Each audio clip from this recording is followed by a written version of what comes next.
Wendy Maness, and I am on Between the Lines. Alan is not with us tonight, but he will be back next week. And tonight we're going to talk about everything real estate. But first, I want to thank our sponsors. We have 3 sponsors tonight, and we have Daniel Forrester and the Oak Ridge Utility District. And then we also have IB3 Global Solutions. So we want to thank you all for tuning in, and thank you for sponsoring us. And tonight on the show, we have Lorie Wilson. And Lorie has been a friend of mine for a long time, but she's not been in real estate or mortgage business for a long time. You're you're kind of new, but not really kind of new. Well, not really. No, but she is your homegirl for Anderson County. And so I brought her in. We're going to talk about the real estate market and the mortgage industry and kind of see where that's going to take us over the next year. And so welcome, Lorie. You're going to learn something new about me tonight, because before you knew me, I was in mortgages. So I just kind of came back into it. See, I did not know that, because when I met you, you were kind of in retail, selling cell phones with Verizon, and our kids were little, and so... Local Lorie. Yeah, local Lorie, that's right. And so, I'm going to learn all kinds of stuff tonight, so welcome. Thank you for having me. I appreciate it. I'm really glad that you're here, because I know, I like to read social media, and I know that a lot of people are worried about the housing industry, because there's a lot of people looking for affordable houses, so we'll talk about, how can they find that and all of those kind of things tonight. But so tell them a little bit, how did you get into the mortgage industry? Well, pre-children, prehistoric days, I worked at 21st Mortgage in mobile home lending. I did that for several years and then got out just in time when the market crashed. That was about the time that I was having kids and raising kids, and started working a retail job with Verizon through cellular sales, a local store. I'm giving all this free publicity. I'm not sure if I'm supposed to do that or not. But I worked with them for several years, and literally was having hosting a chamber coffee at our store, and the bank... there was a lady that came in that I knew who worked at the bank that I ended up going to, and she said, "Hey, why are you working retail? Don't you have mortgage experience?" And I said, "Yeah," but then the crash, and I just don't know if I want to do it again. And she goes, "You should. I think you'd be really good at it. You should come to work for me." And I said, "Okay, we'll talk." And I ended up taking a job there and stayed there for 6 years, and I've been transferred out of there and came to where I am now with Foundation Mortgage, and I've been there for a year. So I've got 7 years post 2008 experience. Oh, that's really cool. So you got out of the mortgage industry about the time that I was actually getting my real estate license, which didn't work out so well, because as soon as I got them, it did crash. And I think people are looking at 2008 and they're like, is something like that going to happen again? What do you think? Do you think a crash will happen like that again? I don't think so. Of course, I don't have a crystal ball and can't predict the future, but I don't think that it will. Post 2008, the government kind of stepped in and made all kinds of rules. I mean, rules to the point to where I literally almost feel like I'm asking my borrowers for a DNA sample. I'm like, let me swap your cheek real quick, because we have to have so much documentation. It used to be true that they would just kind of throw loans together and approve anybody, whether they could afford the loan or not. But and they would overextend people. They would loan them too much money. They would overextend on property values and so forth. That really is regulated much more closely now. So I think those regulations being in place, as frustrating as they may be for people in my industry and for borrowers who are just like, why do they need that? It's all for a purpose. It's for a reason, and that reason is to prevent something like what happened in 2008.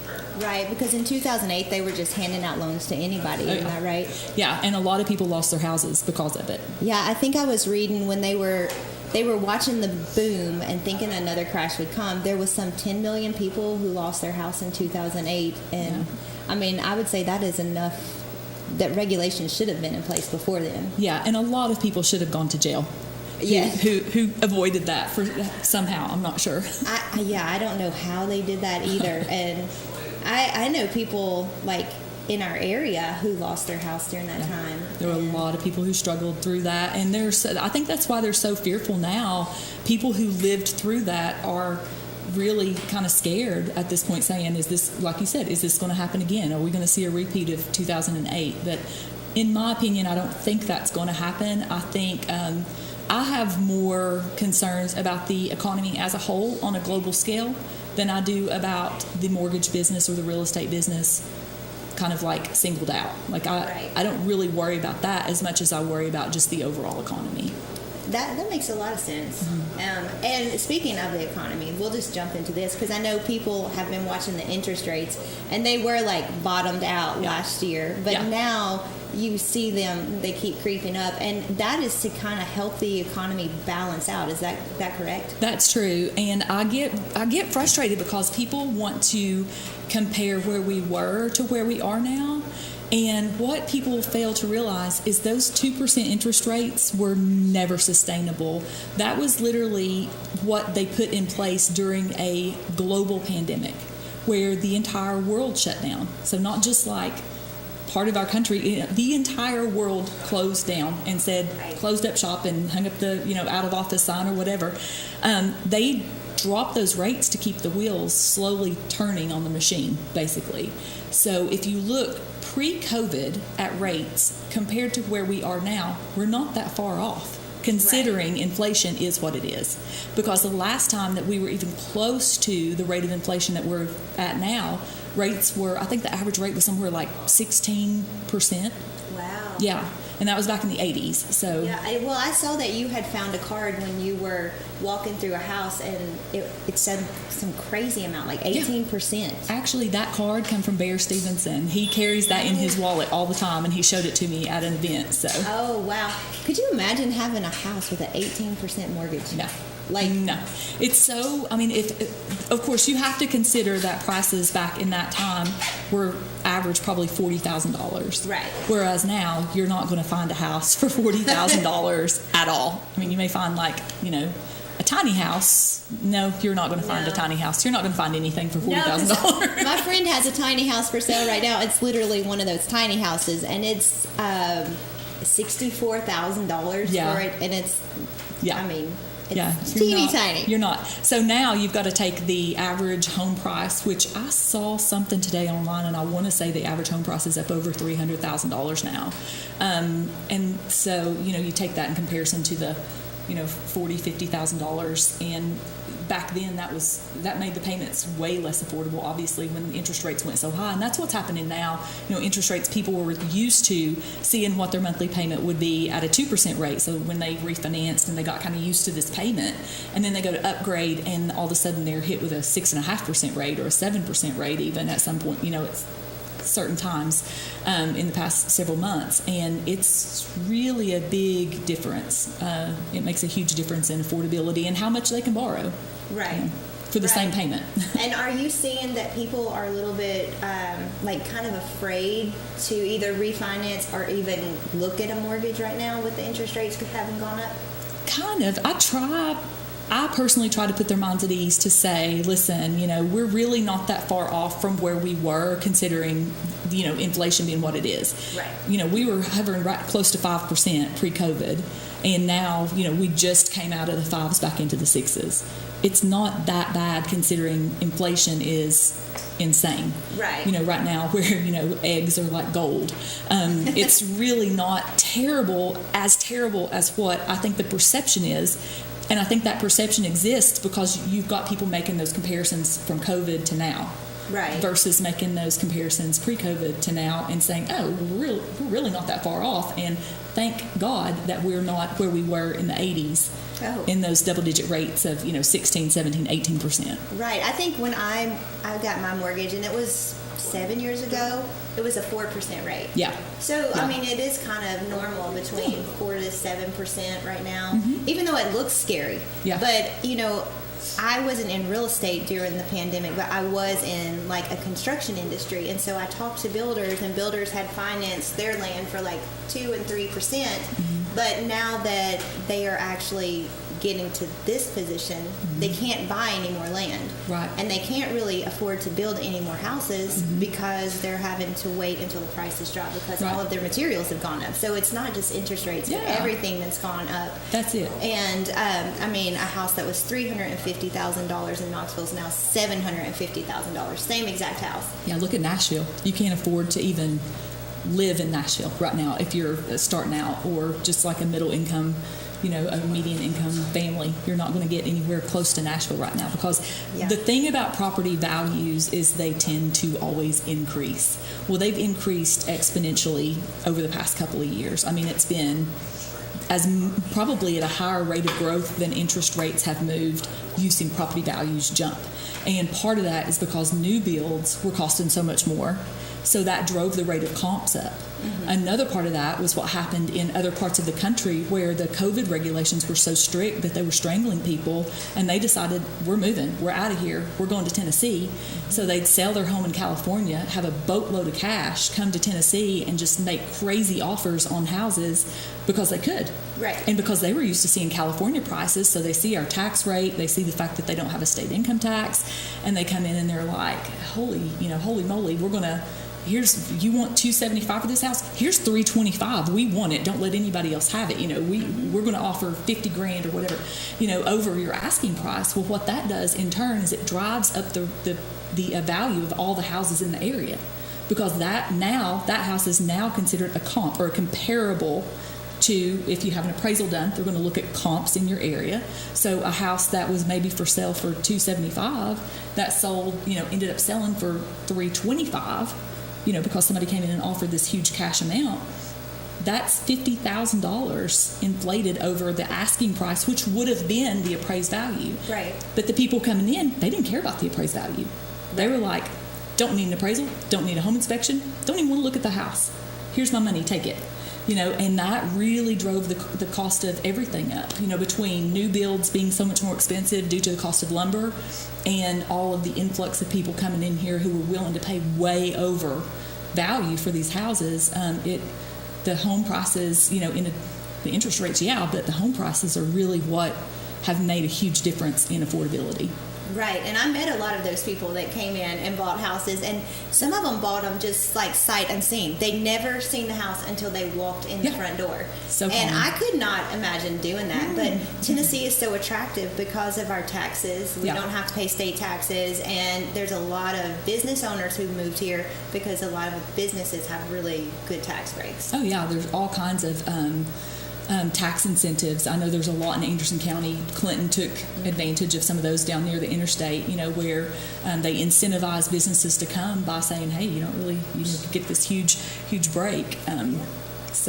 Yes, well, we are going to go to a break. Speaking of breaks, and we will be right back. Daniel Forrester has been recognized as one of East Tennessee's leading attorneys for nearly 2 decades. Civil disputes, criminal defense, divorces, and juvenile custody cases are all part of an impressive resume. Daniel's legal experience also includes representing clients in local, state, and federal courts. A husband and a father, Daniel is a Rule 31 certified mediator who has represented hundreds of families in Chancery Court. Call Daniel Forrester Law Office at 865-457-7900 for a free consultation. From Oak Ridge, Tennessee, IB3 Global Solutions conducts operations around the world to enhance the U.S. national security posture and minimize radiological and nuclear threats. IB3 Global Solutions. Mission first. Fan Gear Barn is Oak Ridge's source for new and vintage sports fan gear from around the world of sports. Find your favorite team gear at Fan Gear Barn, located at 977 Oak Ridge Turnpike, across from the hospital. Open 10 a.m. to 7 p.m., 6 days a week. Closed on Sundays. Hello, I'm District Attorney General Dave Clark. My fellow DAs and I successfully fought for new elder abuse laws and procedures that have police departments and agencies using improved tools to protect our seniors. Victims of elder abuse are often unable to recognize or report abuse themselves. They need your voice. If you suspect abuse, contact local law enforcement or adult protective services. Let's work together to protect our seniors. When should you get tested for COVID-19? You have symptoms of COVID-19, such as runny nose, congestion, sore throat, fever, cough, shortness of breath, muscle pain, headache, chills, or loss of taste or smell. Current testing recommendations say everyone should get tested immediately if they have symptoms of COVID-19. If you have symptoms, be sure to follow recommendations about how long to stay home and away from others. For more information, visit our If You Are Sick or Test Positive webpage.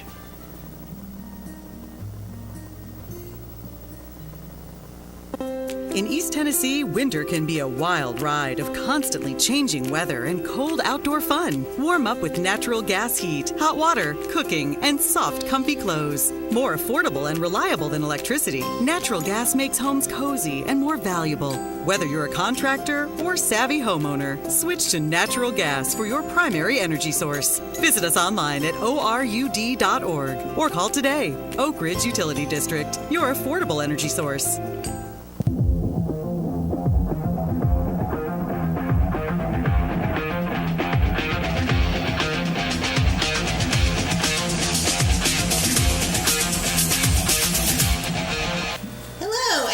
Wendy Maness, and I am on Between the Lines. I'm filling in for Alan Beauchamp. He'll be back next week, so you want to make sure to tune in then.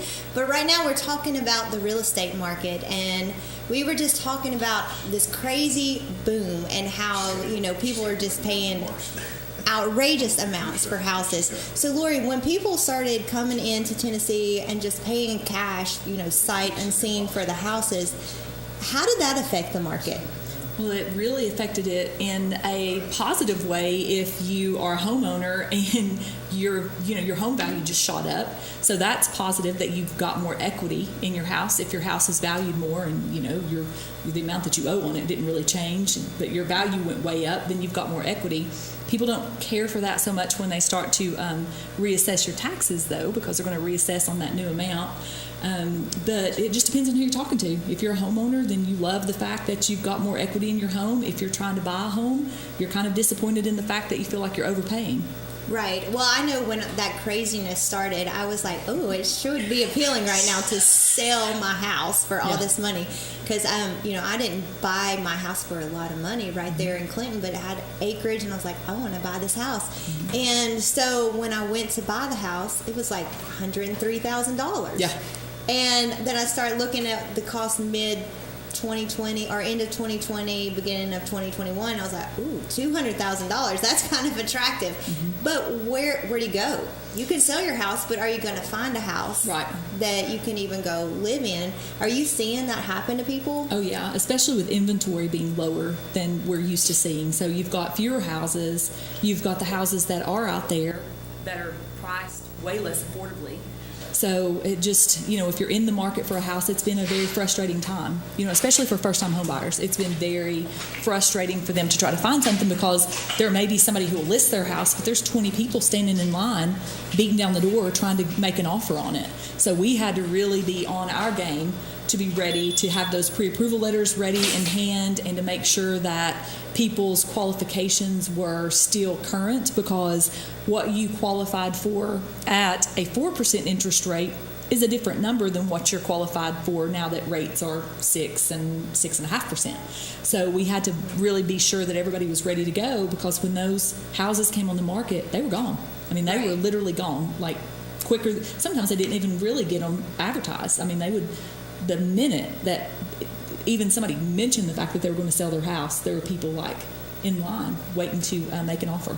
Right. And you were talking about first-time home buyers, mm-hmm. and there's a lot of people looking for their first house. Yeah. And when I bought my first house, I think it was like $64,000, which is affordable for a first-time buying a house.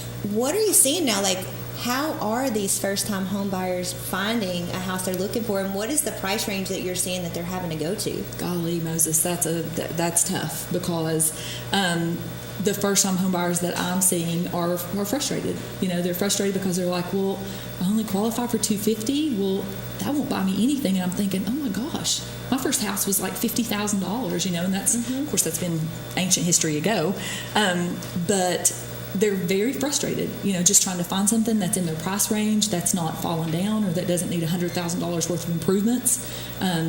Like I said, it's just super competitive right now. And you've got people who are in the market to buy rentals. And I can speak to this personally, because the way I'm like you, when I moved into my house in Clinton, I bought it for super cheap, and it was a fixer-upper, and I've fixed it up, and I've gotten a lot of equity in it. So when all of this happened, I took advantage of my equity, because I knew my property value was way higher than what it had ever been before. I took advantage of my equity, and I bought 2 rental houses. So a lot of people are like me that were in the market for those lower priced homes so that they could turn them into rental properties. So you're also, as a first-time home buyer, competing with investors who are out there looking for houses that they can turn a profit on by renting.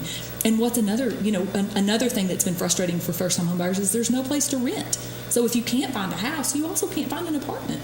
Right. And if you do find a rental property, the prices are, it's nothing for a house in Clinton right now to rent, just a regular standard house, nothing super fancy, $2,600 a month. Wow, that's way more than my mortgage is. Oh yeah, mine too. And I have 2 rental properties against it, and it's still more than my mortgage. But that's, that's not uncommon to see in Clinton. I could probably think of 2 or 3 houses off the top of my head right now that rent for $2,500. That is insane. And I know I like to just kind of look over Realtor.com and see what's out there and see what houses are going for. And I look at houses that are less than 1,500 square feet. Like, I'm talking 1,000 square feet, 3 bedroom, 1 bathroom, sometimes 2 bedrooms, and they're going for like $225 in the South Clinton area. Oh yeah.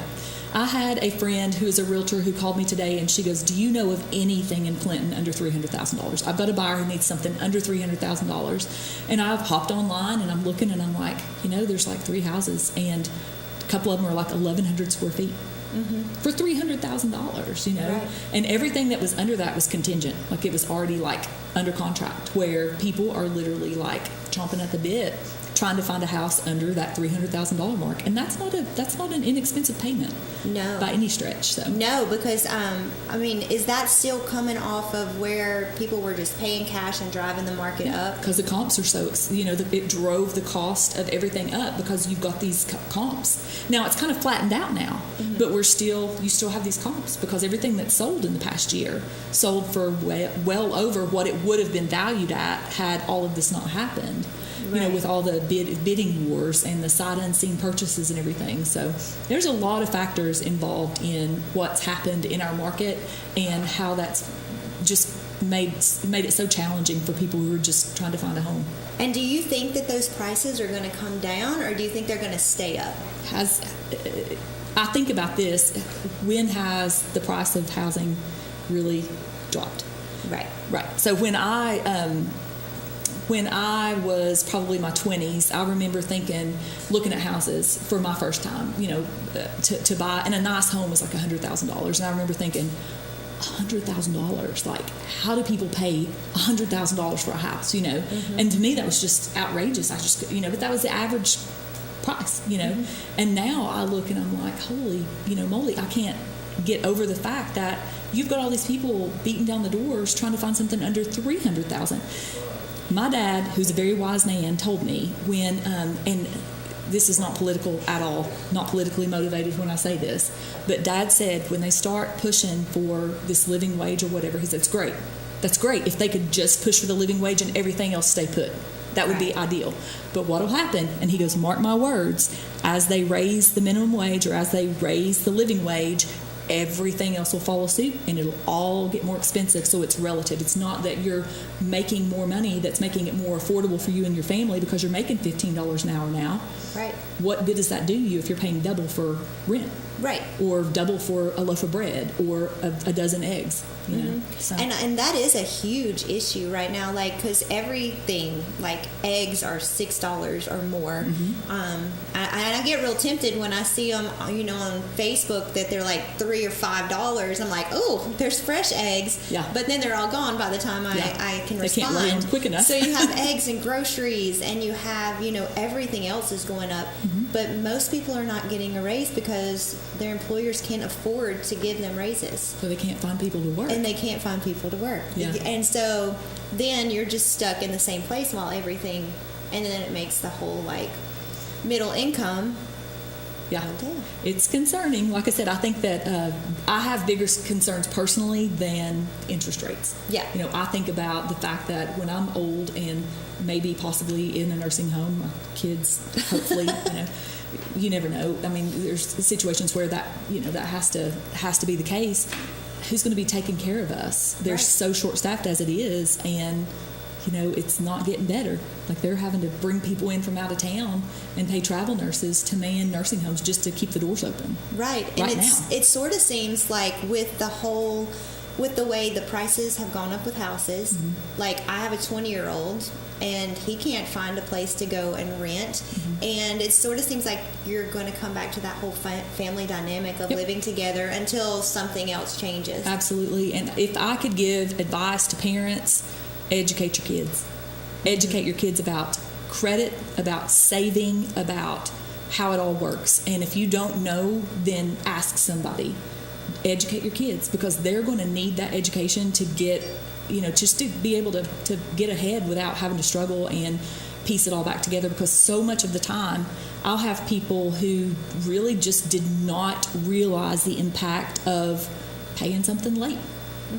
How that, you've got a credit score, you've got a credit rating, and one late payment can make a huge impact on your score. So you've got all these people who are young in their 20s who are not only struggling with inventory, interest rates, finding, they're also finding the fact that they aren't qualified because they didn't realize the importance of credit score and how that your credit score works for you or against you. Right. So if somebody was looking for a house, and sometimes it takes a long time to find that first home in the price range that you need, what are some things that you would tell them that they need to start doing right now to get ready for finding their first home? Watch your credit score. Know what it is. Know what it's comprised of. Know how to improve it if it needs improving. If you don't know, if you've got Google, you've got a whole wealth of information at your fingertips. If that doesn't work, you got me. Obviously I can help you. I can help navigate you. If I can't, then I can certainly refer you to someone who would be more or less a credit expert.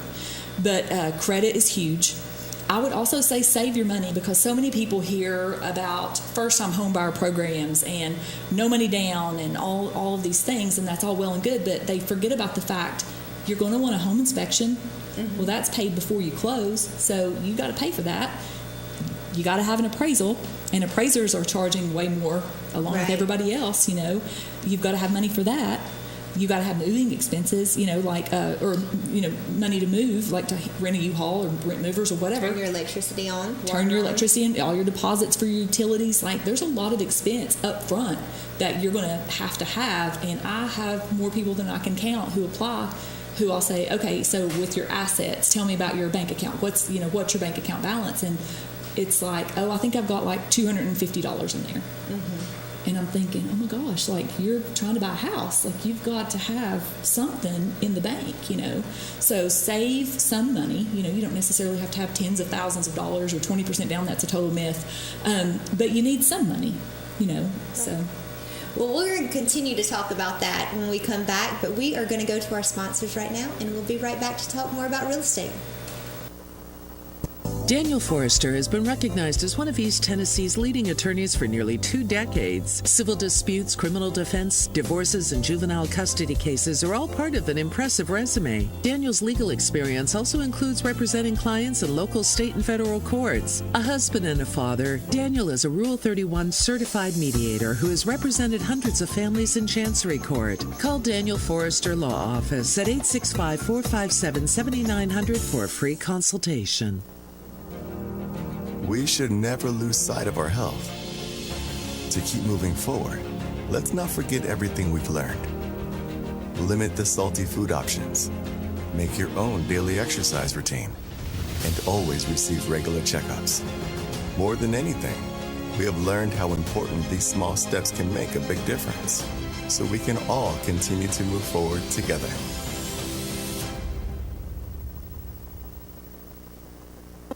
In East Tennessee, winter can be a wild ride of constantly changing weather and cold outdoor fun. Warm up with natural gas heat, hot water, cooking, and soft, comfy clothes. More affordable and reliable than electricity, natural gas makes homes cozy and more valuable. Whether you're a contractor or savvy homeowner, switch to natural gas for your primary energy source. Visit us online at orud.org or call today. Oak Ridge Utility District, your affordable energy source. From Oak Ridge, Tennessee, IB3 Global Solutions conducts operations around the world to enhance the U.S. national security posture and minimize radiological and nuclear threats. IB3 Global Solutions. Mission first. Hello, I'm District Attorney General Dave Clark. My fellow DAs and I successfully fought for new elder abuse laws and procedures that have police departments and agencies using improved tools to protect our seniors. Victims of elder abuse are often unable to recognize or report abuse themselves. They need your voice. If you suspect abuse, contact local law enforcement or adult protective services. Let's work together to protect our seniors. Fan Gear Barn is Oak Ridge's source for new and vintage sports fan gear from around the world of sports. Find your favorite team gear at Fan Gear Barn, located at 977 Oak Ridge Turnpike, across from the hospital. Open 10 a.m. to 7 p.m., 6 days a week. Closed on Sundays.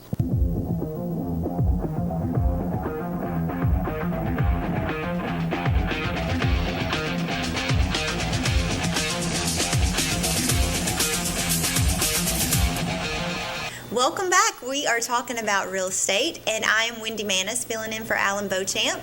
He is off tonight, but we'll be back next week, so be sure to tune in. I do want to say thank you to our sponsors, Daniel Forrester, Oak Ridge Utility District, and IB3 Global Solutions. We could not have this show without you, and we're putting out some pretty good information on different subjects every week, so we do thank you and all of our sponsors.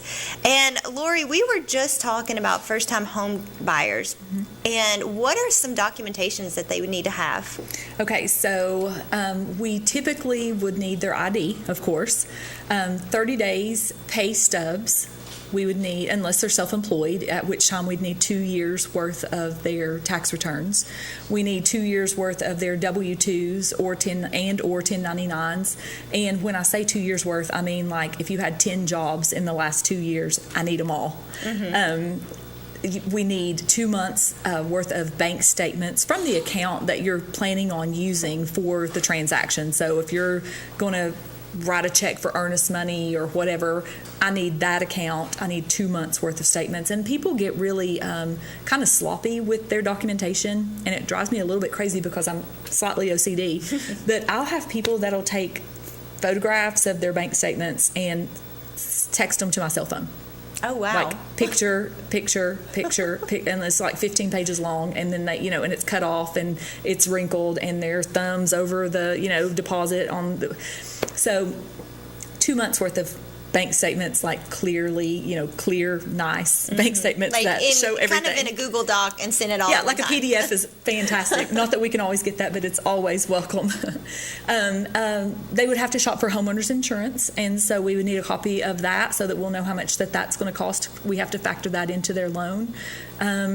I'm trying to think. And the earnest money, if they do write a check for earnest money, we need to show where that money came from, so that if it's not on their bank statement, we'll get a copy of the front and back.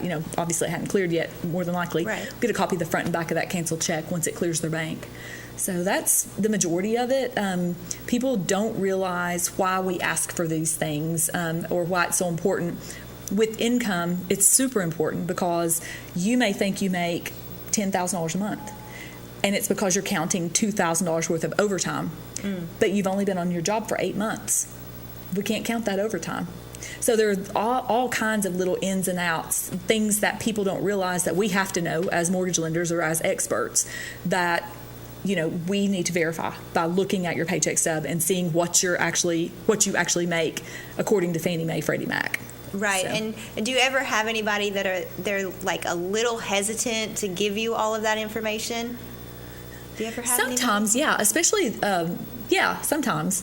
Not very often, but I feel like I'm pretty approachable and pretty trustworthy, and that makes a huge difference. Would I want to give my stuff to an online lender? I'd be real hesitant because you just don't know. It's just like the whole Walmart delivery people who deliver your groceries. Well, they've stolen my groceries twice. I mean, that's a very reputable company, but they outsource some of their employees. And so do I want to just hand over my Social Security card and my taxes to somebody that's clear across the country that I don't know where to find them? Absolutely not. That's why I always say work with somebody local, because you know me. You know that I'm trustworthy. You know that you can give me your stuff, and I'm not going to tell everybody in the community how much money you make or what kind of debt you have. It's none of, that. It's all confidential. It's all confidential, absolutely. Right. I would have never been able to stay in this industry if that weren't the case.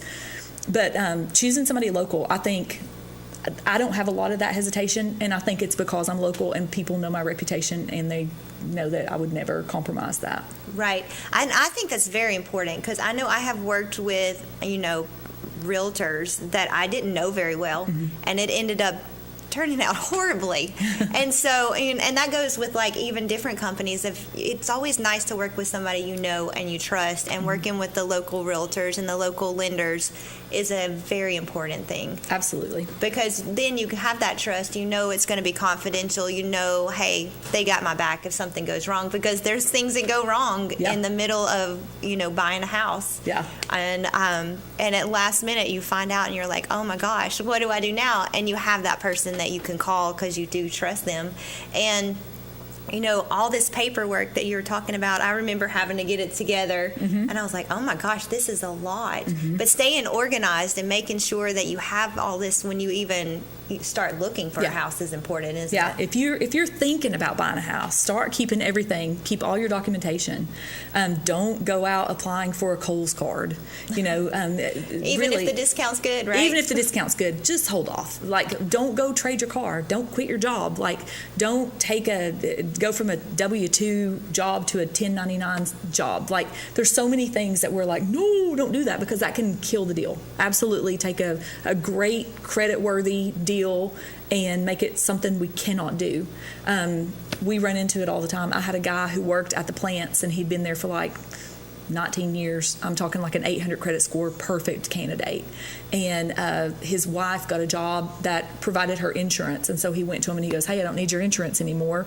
Everybody else is 1099. If you want, what can you work out? And they were like, well, we'll give you a pay raise since you're not needing the insurance, and we'll just make you 1099. Couldn't do his loan. Could not get him approved anywhere. And this was back when I was with the bank, because he needed 2 years worth of income since he was 1099. And I'm like, but wait a minute, he's worked at this same company like the whole time for all of these years. He's creditworthy. He's got money in the bank. He has great credit. What is the deal? Like, there's sometimes with the government, all common sense goes out the window. Right. Right. And there's so much paperwork involved, and so many things that like a normal person like myself would never realize has to happen, because I've heard horror stories, or like I like to watch videos about different topics, and I've seen where people, will be the day before closing and they'll figure out, oh, they like went out and bought a car, like you said. Just traded their car last week. And it's everyday things that we all would do, but you can't do that when you're buying a house. Because if you're tight on your debt to income ratio, and if for those of you who don't know what that is, it is how much of your monthly debt, in comparison to your monthly income, what is that ratio? If you're tight and you're like, because there's all these guidelines, and we don't set the guidelines, we just have to follow them. And like I said, with the government, when they set all these parameters, you can't fluctuate, because then you've got this whole fair lending and, oh, you did this for him and not for me, so you pretty much, it's black and white, like it's across the board, it's one way or the other. So you've got tight ratios already, and somebody goes out and they trade their car and their payment's all of a sudden $150 more a month. Well, you just knocked yourself out. You just knocked yourself out of a loan right before closing. Or you've got somebody who will be very well-meaning, and they'll pay off a credit card and shut it down, and their credit score drops by 50 points. Yeah, and see, that's things that I didn't know, because you always think about paying off your credit card and then you just close it because you don't want that to be on your credit, but it actually hurts your credit. Yes, don't do anything without talking to your lender. Make sure your lender is experienced. Don't choose somebody who doesn't know just choose somebody who you trust and who you feel like knows what they're doing, because it makes a difference. It really makes a difference. But yeah, they're well-meaning. The things that people do a lot of times are well-meaning, but those rules are still in place. And I had a guy that happened to, who was going through a USDA program, which is a 0% down program. They've got really tight parameters on the debt-to-income ratio. Has to stay pretty low, and he literally paid off a credit card being very well-meaning and closed it down, and his credit score tanked, and he all of a sudden no longer was eligible for USDA. So we had to go in and add him on as an authorized user to another account and figure out all this stuff, kind of scrambling around at the last minute to make it work, and it worked. And he's a great referral source for me to this day, and that's been years ago, because we were able to figure it out and make it work. But that's the difference between having somebody who's seasoned and having somebody who's not. Is somebody who's not is going to be like, oh man, really? Well, you couldn't. That's okay. Well, thanks. And they'll call their customer and be like, I'm sorry, man, we just couldn't make it work. Whereas I'm going to fight tooth and nail and do stuff that I'm going to fight to the end to make it work. And 9.9 times out of 10 it does. Right. It's stressful, but it does. And I know you have like all these different programs, like you're talking about the 0% down. Mm-hmm. Do you have, can you tell a little bit about the PMI? Because I know when I went to buy and they were like, you have to pay PMI, I was like, what's PMI and why do I have to pay that? Yeah. PMI is private mortgage insurance. So it's basically insurance for if you default on your loan. Lenders or, these banks, they like PMI because it's insurance. So it's protecting them, if something happens that you default. People are scared to death of PMI, but it's really not horrible. I mean, it's really not horrible because 9 times out of 10, most people, let me give you an example, like with an FHA loan. If you put your minimum amount down, the 3.5%, people will say, well, you've got to pay PMI the life of the loan. How many people keep a loan for 30 years? Right. Next to nobody. Right. Like, I think the average loan lasts 3 or 4 years. Oh, wow. Yeah. That little. I'm way over now. People refinance. People buy and sell. People refinance. It's crazy. And people, you can also, one thing that I will kind of let you in on, a little secret, you can also recast your payment. Oh. So let's say that I only have 5% down when I buy my house, but I come into some money. Let's say Uncle Joe dies and he leaves me, $50,000. I can call my mortgage company and say, hey, I've got $50,000. I want to put down on the principal of my house, but I want to recast my mortgage. Oh, wow. You can actually pay a fee most of the time, not with every lender, but with most of them. As long as you've made at least 3 monthly payments, you can pay like a $300, $350 fee, and they will actually apply that big chunk down towards your principal, keep your interest rate like it is, and reconfigure your monthly payment for you to where you keep the same term, but your monthly payment's going to fall significantly. So I use this with a lot of my borrowers who have a house to sell. Mm-hmm. And they really are looking to put a huge chunk of money down. Right. But they don't want to lose out on their dream home. So, I'll say, just put 5% down right now. When your house sells, then go back and recast in a few months. And I've had so many people do that, and they're like, oh my gosh, I would have never known about that had you not filled me in on it. So, but PMI, getting back to that, every loan has PMI, with the exception of a VA loan or a conventional loan with 20% down. Okay. Every loan has PMI, but you're not you're going to have to pay it forever and ever. Unless you're the anomaly and you keep your loan for 30 years, you're not going to have to pay it forever and ever. Oh, that is so good to know. Well, we're going to take one more break, and then we will be back to continue this conversation, which I'm learning so much from you. And I'm like, she's my friend, and I didn't even know this. But I hope you are learning a lot, too. And we will be right back.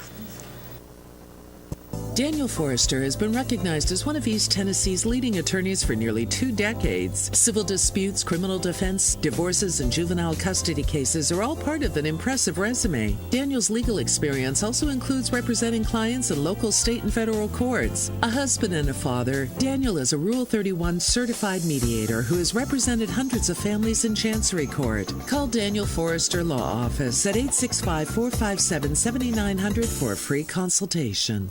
From Oak Ridge, Tennessee, IB3 Global Solutions conducts operations around the world to enhance the U.S. national security posture and minimize radiological and nuclear threats. IB3 Global Solutions. Mission first. Fan Gear Barn is Oak Ridge's source for new and vintage sports fan gear from around the world of sports. Find your favorite team gear at Fan Gear Barn, located at 977 Oak Ridge Turnpike, across from the hospital. Open 10 a.m. to 7 p.m., 6 days a week. Closed on Sundays. Hello, I'm District Attorney General Dave Clark. My fellow DAs and I successfully fought for new elder abuse laws and procedures that have police departments and agencies using improved tools to protect our seniors. Victims of elder abuse are often unable to recognize or report abuse themselves. They need your voice. If you suspect abuse, contact local law enforcement or adult protective services. Let's work together to protect our seniors. When should you get tested for COVID-19? You have symptoms of COVID-19, such as runny nose, congestion, sore throat, fever, cough, shortness of breath, muscle pain, headache, chills, or loss of taste or smell. Current testing recommendations say everyone should get tested immediately if they have symptoms of COVID-19.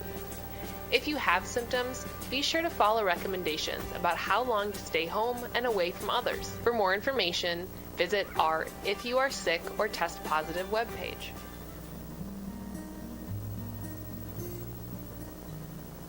In East Tennessee, winter can be a wild ride of constantly changing weather and cold outdoor fun. Warm up with natural gas heat, hot water, cooking, and soft, comfy clothes. More affordable and reliable than electricity, natural gas makes homes cozy and more valuable. Whether you're a contractor or savvy homeowner, switch to natural gas for your primary energy source. Visit us online at orud.org or call today. Oak Ridge Utility District, your affordable energy source.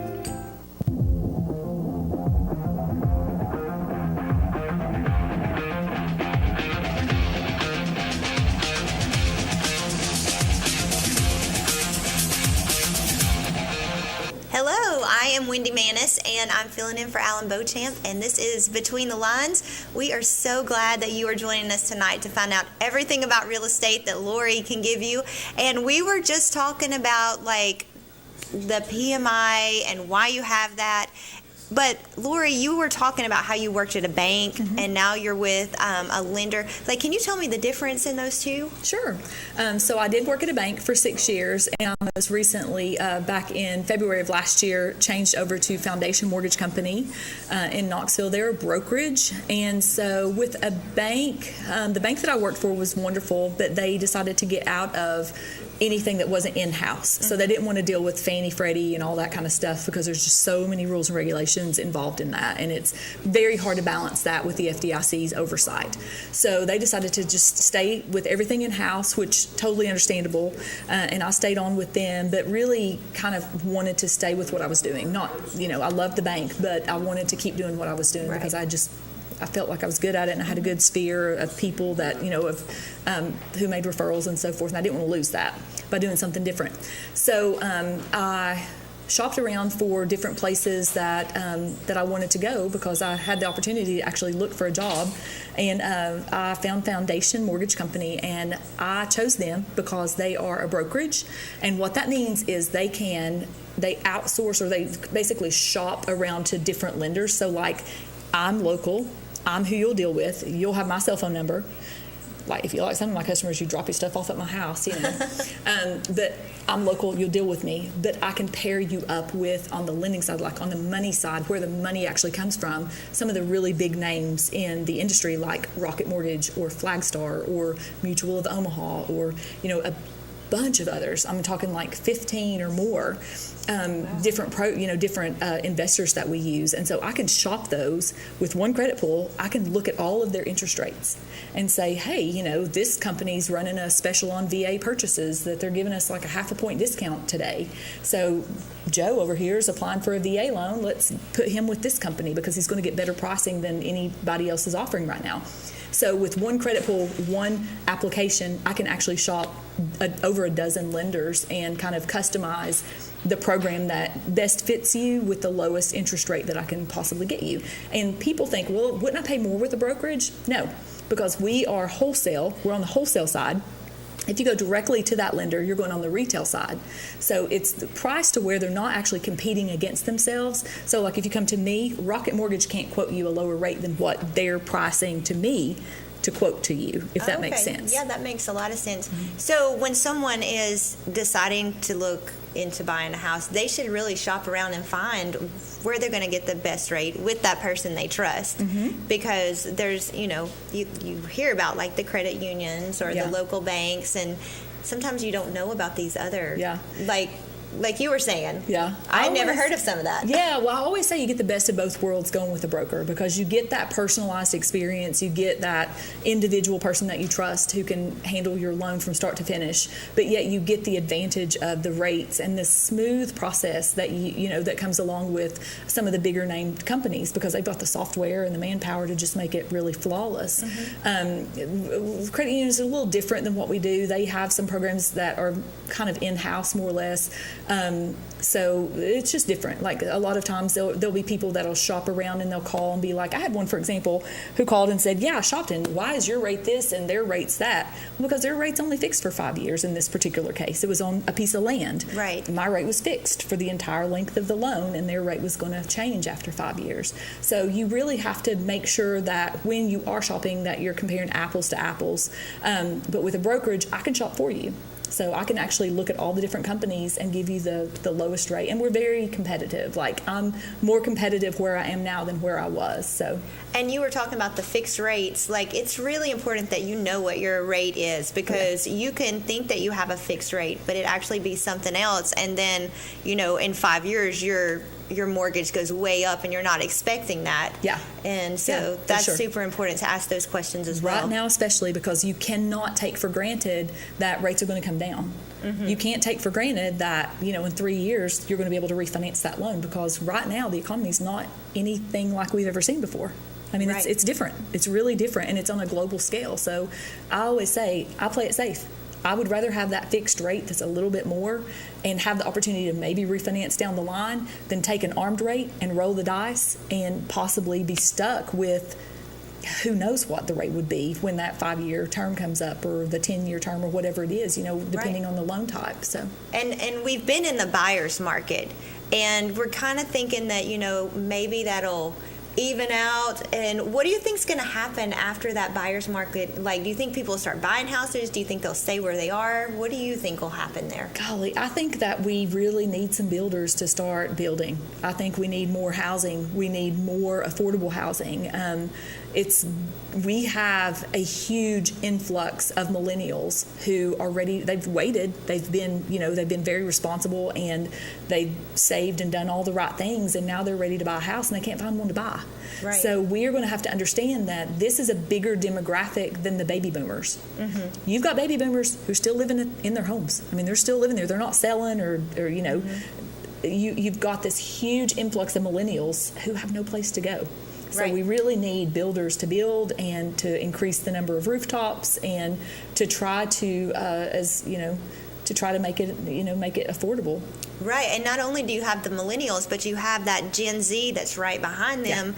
That, like, my son is 20 now, and our daughters are mm-hmm. going to college, and they're going to need some place to live. Yeah. And it's like, where are they going to go? Mm-hmm. And so that's super important. And for those people that decide to stay in their house, do you think they'll just refinance and kind of stay where they are? I think so. I mean, unless you're growing and you have the need to move or whatever, I think it's going to be really tempting for people to stay put, because it's like, I can make a ton of money on my house, but I'm going to have to pay a ton of money to replace it.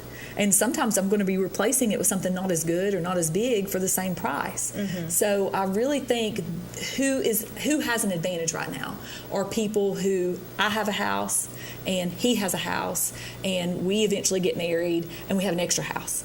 Right. Then you can sell one of the houses or rent it or whatever and capitalize on that value, and really do well with that. But if it's just me by myself and I'm out shopping for a house, it's tough. It's really tough right now. And so really, I know I have thought about that. If I stay where I am, I'm really in a good place. Mm-hmm. Even though I might want to add on to my house, remodel my house, but I can't right now because I'm just waiting just a little bit longer on those interest rates.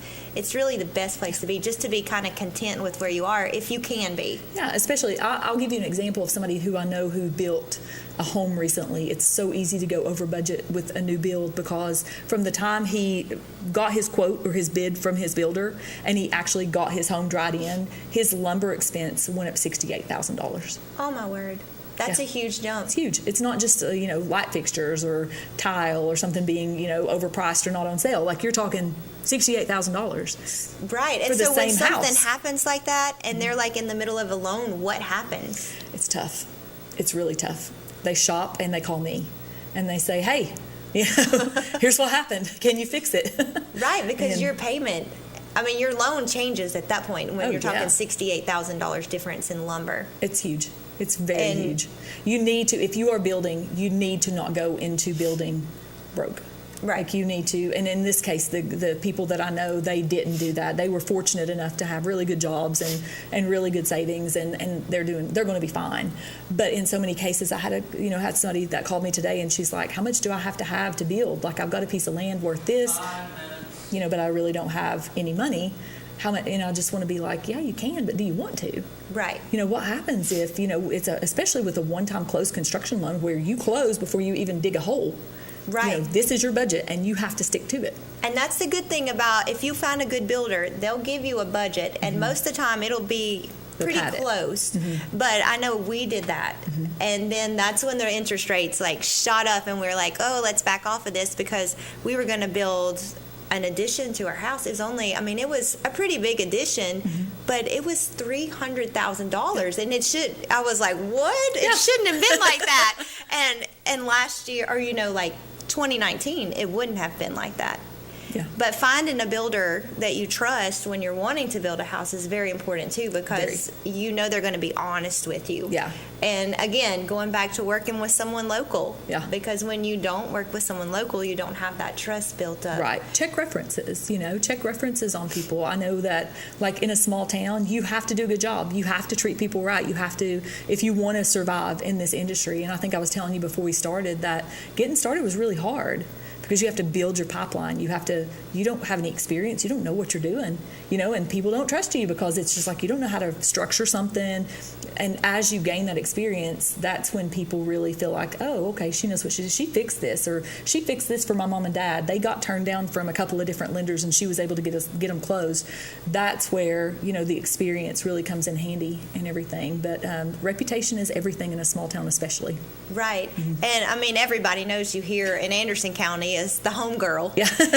And we'll go down, and I'll see on the I Love Clinton board, they'll be like, who can I call for a lender? And your name is mentioned so many times because you have that trust built with people. Yeah. And I know that you're always honest too. Yeah. But so going into the end of 2023 and going into 2024, what advice would you give people who are like, maybe I want to sell my house, maybe I want to get a new house? What kind of advice would you give them?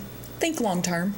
Don't get stuck on the rate. It's all about affordability. If you can afford it and you want a new house, don't get stuck on the payment and the rate, because that's something that it's fixed. If you can afford the rate right now, you're okay. Your salary is probably going to go up and not down, hopefully.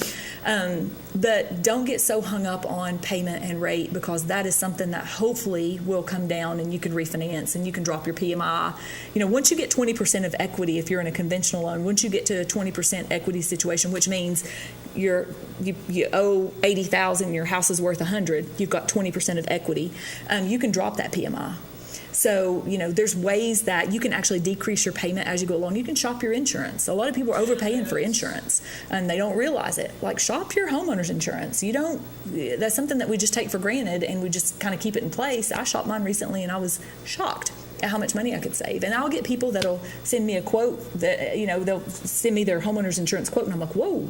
Why is your homeowner's insurance? Why are they quoting you $1,600 a year on a $200,000 house? And then if they're in a flood zone or something, understandably so, or if they've had major losses. But there's sometimes where you can do little things that will save you quite a bit of money with getting rid of the PMI, shopping your insurance, and ultimately refinancing when rates drop. So yeah. So in other words, even though it looks scary, you shouldn't be afraid, because I'm just staying where I am because I'm content. I would know what I want to do with my house, but I know there's people who want to look and they want to go somewhere else, but they're afraid. Yeah. Don't be scared. So you can't be like Chicken Little. You've got to say, okay, let's take this little risk, and if it's the right one, it will happen. Yeah. Because so many times you miss out on that risk, and even though there seems like there's not homes available, maybe there's not the perfect home for you available right now. Get a realtor. Get a good realtor. You need a good realtor, and I can make tons of recommendations. We've got some of the best realtors in this area. I can make a recommendation for them or insurance or anything because I'm from here. Right. So if you need a contractor, you need a bathroom remodel, I got you. So anything that you need, that's another benefit of working with somebody local. Yeah, so shop local and just I hope you have learned a lot tonight. I know I have learned a lot, and I'm Wendy Maness, and I do want to say thank you to Daniel Forrester, the Oak Ridge Utility District, IB3 Global Solutions. Thank you so much for supporting us. Next week, Alan Beauchamp will be back, and I don't know what he's going to be talking about, but I'm sure it'll be something good. And thank you for tuning in. Have a great night.